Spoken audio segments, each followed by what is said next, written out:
Bonjour à tous. Dans cette vidéo, je vais vous donner quelques conseils sur la manière de réagir lorsque vous trouvez un jeune rapace qui semble abandonné.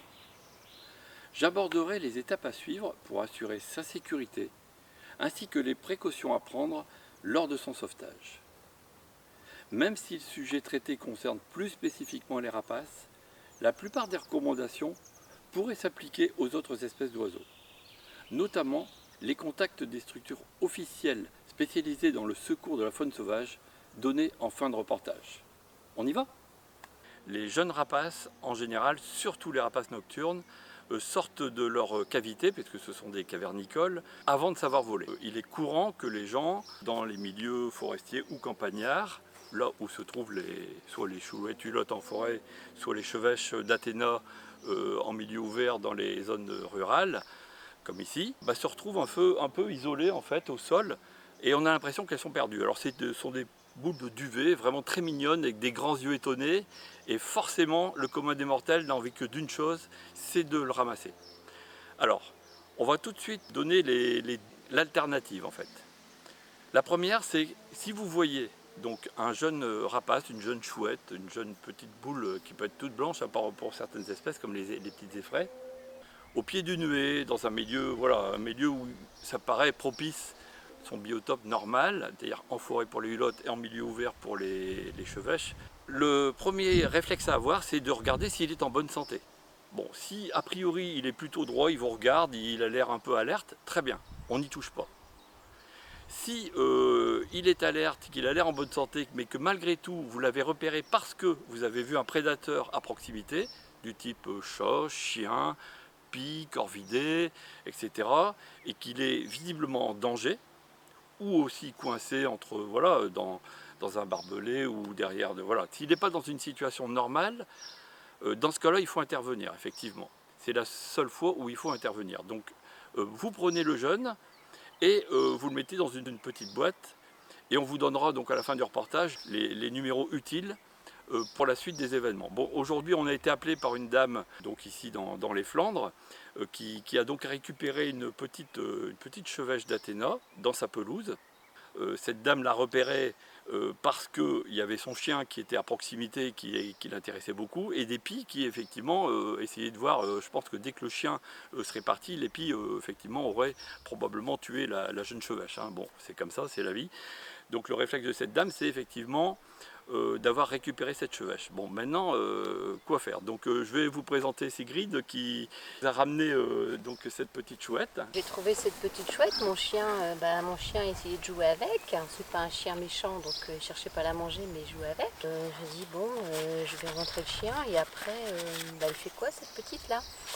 Donc j'ai pris un carton, j'ai mis dedans, j'ai laissé le carton ouvert. Je me suis dit je vais surveiller mes Velux à l'étage, voir si sa maman vient de chercher. Et puis elle se sauvait du carton, elle allait dans la haie, mais je ne voyais pas trop d'issue pour elle, à part les pies qui seraient arrivées après ou d'autres prédateurs. Donc je l'ai rentrée à la maison, j'ai mis un petit peu d'eau, mais elle n'en voulait pas.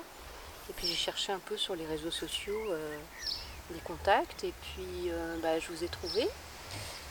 Donc je vous ai téléphoné pour savoir quoi faire de cette petite bête là, adorable, pour pas qu'elle subisse un triste sort. Et puis vous êtes arrivé très peu de temps après. Donc voilà, donc Sigrid a récupéré cette petite chevêche. J'ai mis des gants. Donc contrairement à ce qu'on pense, les oiseaux, donc je ne mets pas des gants pour ne pas imprégner de mon odeur l'oiseau, parce que chez les oiseaux, l'odorat n'a quasiment aucune importance, ce qui n'est pas le cas pour les mammifères sauvages évidemment. Un jeune chevreuil, tout ça, on ne le touche pas. Hein. Chez les oiseaux, il n'y a pas de problème au niveau de l'odorat, donc on pourrait très bien le prendre à main nue.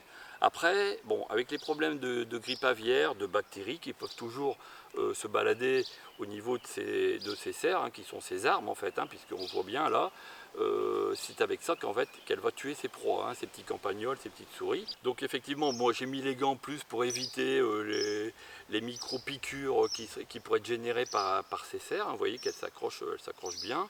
Donc voilà, c'est plus une protection, sachant que de toute façon, après l'intervention, il est toujours conseillé de se désinfecter les mains. Hein. Ça, c'est pour tout usage avec les animaux sauvages, c'est une précaution qui est quand même nécessaire. Donc vous voyez que c'est un oiseau qui est quand même très très calme, hein.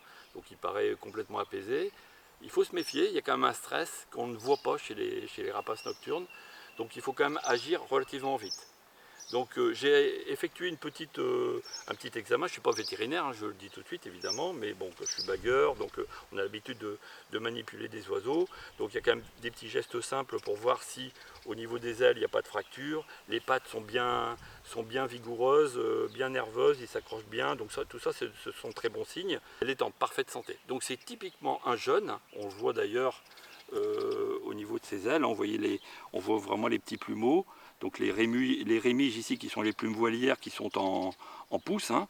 On voit donc elle va quasiment atteindre sa taille adulte, c'est pas beaucoup plus gros que ça, hein, 20% de plus c'est tout, mais c'est encore un jeune. Donc typiquement les parents sont quelque part autour de nous, elle est en pleine forme, donc le réflexe à avoir c'est de la remettre dans un endroit où potentiellement il y a un nid de chevêche.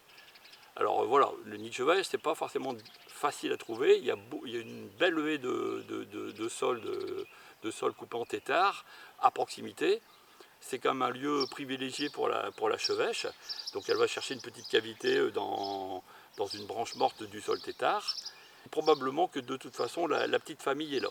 Donc, et les jeunes commencent à s'émanciper et à balader un peu partout. Ils sont un peu garnements.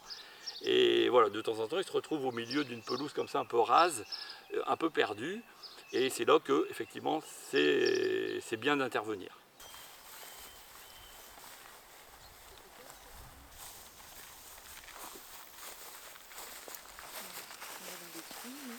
On l'a dit tout à l'heure, on a trouvé donc Sigrid avait trouvé cette jeune chouette au milieu de la pelouse, hein, qui est vraiment à proximité.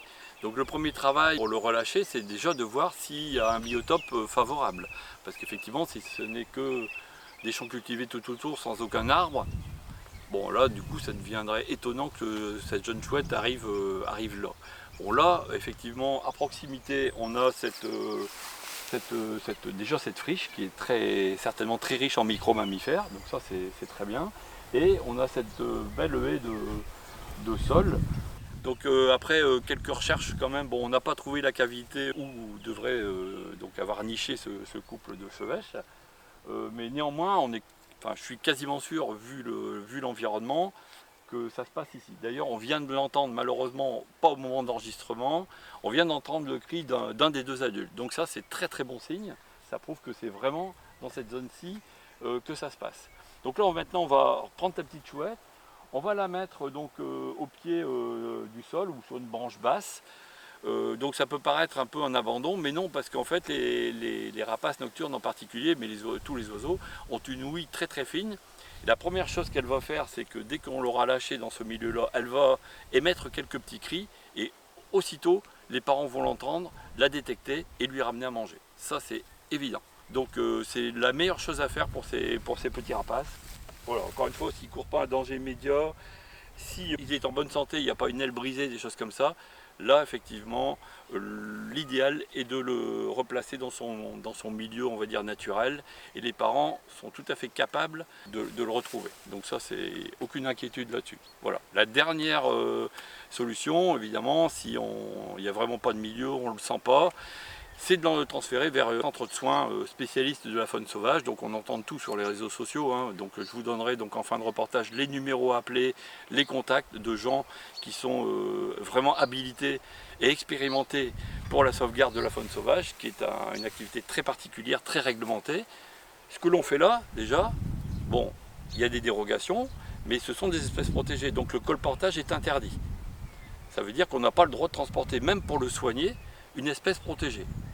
Donc pareil, une précaution à prendre, si on doit lui faire de la route, on téléphone à l'Office français de la biodiversité, je vous donnerai également les numéros en lien, pour prévenir, dire voilà, j'ai tel rapace, on m'a demandé de le transférer à la LPA de Calais par exemple, est-ce que vous m'autorisez à le faire? Voilà. Et donc vous aurez un garde de l'OFB qui vous dira oui, non, ou avec les conditions requises.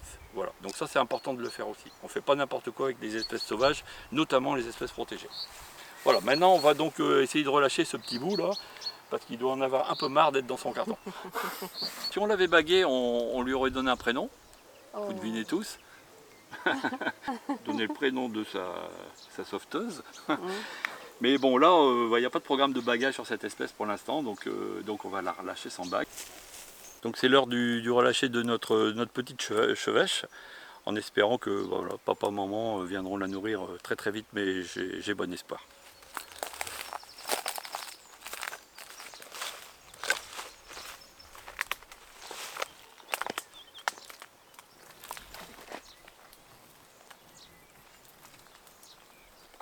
Voilà. Hop. Et elle grimpe très très bien, un véritable écureuil à cet âge-là. Et là, elle est en sécurité, donc tout va bien.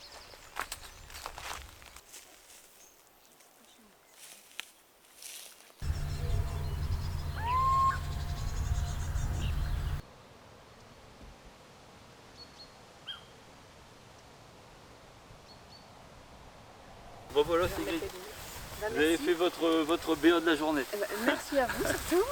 Contente que cette petite elle soit, Voilà. j'espère, sauvée. Donc voilà, en espérant que voilà, cette petite vidéo puisse vous apporter quelques petits outils. Alors j'ai certainement pas été exhaustif, j'ai certainement oublié des choses.